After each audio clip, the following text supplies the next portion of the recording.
We start with our Made in the USA series, and that takes us to the Midwest. For decades, the auto industry was at the heart of U.S. manufacturing, but it took a major hit during the global financial crisis. Detroit's Big Three underwent dramatic makeovers, and now they are growing, competing, and hiring. Ford, for example, is bringing on 5,000 new workers this year alone to help with the production and development of its upcoming vehicles. Chrysler says they're planning to hire 1,000 part-time workers for its highly successful Jeep brand. And last month, GM says it's hiring 1,400 people to work on the revamped version of its electric vehicle, the Chevy Volt. Wanxiang America is also known in the U.S. for its auto parts operation, but it's also in the energy business too.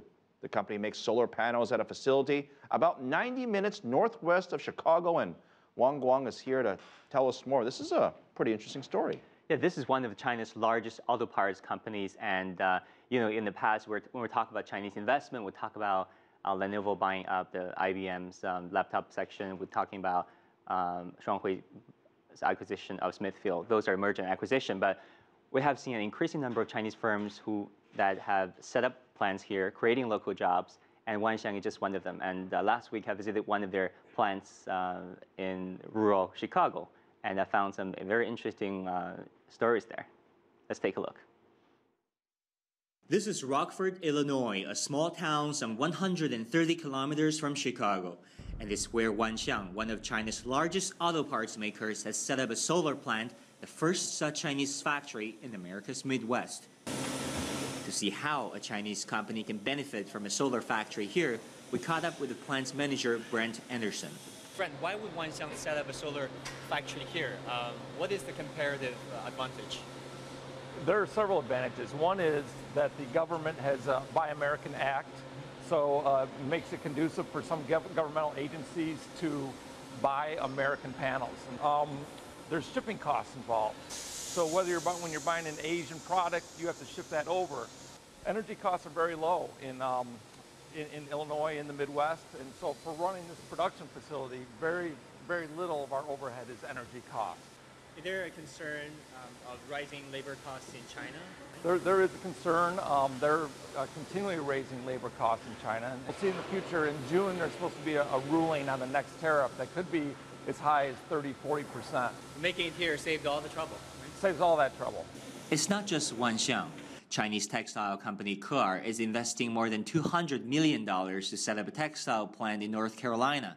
And last year, China's largest PC maker Lenovo built a production facility also in North Carolina, creating more than 100 local jobs.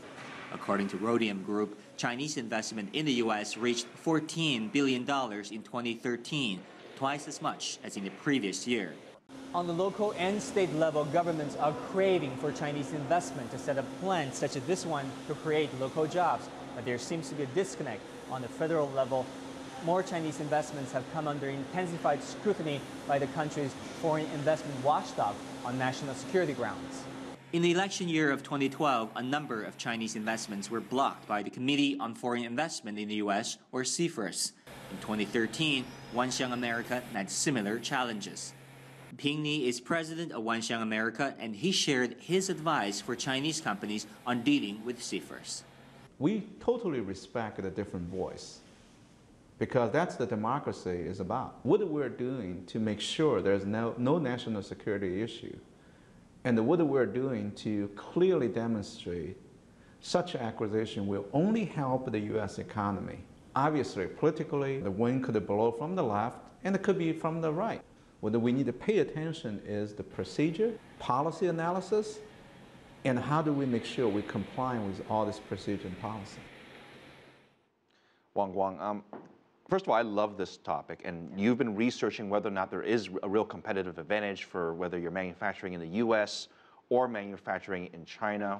What do we know so far? Well, Philip, according to our research, it is, don't get me wrong, it is still cheaper to make things in China, but we're really talking about the trend here. According to this latest report given by the Boston Consulting Group, in 2004, manufacturing in China cost 14% less than that in the United States. But this year, the cost advantage has shrunk to just 4%. Over the past decade, the labor costs in China shot up 200%. In other words, it is 3 times as expensive to hire people to make stuff in China.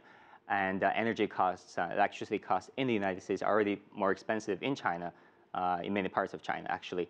And if this trend continues, according to this PCG report, the manufacturing costs in China, the cost advantage in China will disappear compared to the U.S. It's a very strange dynamic because if things cost more to make in China, in one way that's bad for America because we're buying this stuff, so it's going to cost us more money, but at the same time, it makes manufacturing in America slightly more competitive. Right. On to CFIUS, this congressional sort of mandate where they look at these big investment deals. Do we know whether or not it's working as intended, or is it just making it harder and harder to do these deals when you talk about U.S. and China? Well, I think that has there been a large number of Chinese firms that have been targeted by CFIUS? Yes. But has there been an unfairly large number of Chinese firms? I don't think so. Topping the list of the CFIUS review actually are the British companies, which accounted for 26% of all CFIUS reviews, not Chinese companies. Chinese companies only accounted for about 7% of all the reviews. And of course, there has been an increasing number of Chinese firms that have been targeted, but the rate of the increase is largely consistent with the rate of increase of overall Chinese presence in the United States. You're saying this is all normal, basically, because there are more deals. There's simply more deals being done, so obviously the number is going to be bigger. Right, Phil, and also there are most Chinese firms are able to maneuver through the CFIUS process. Well, we have an expert that's going to help us on this, Wang Guan. Right. Thank you for your time.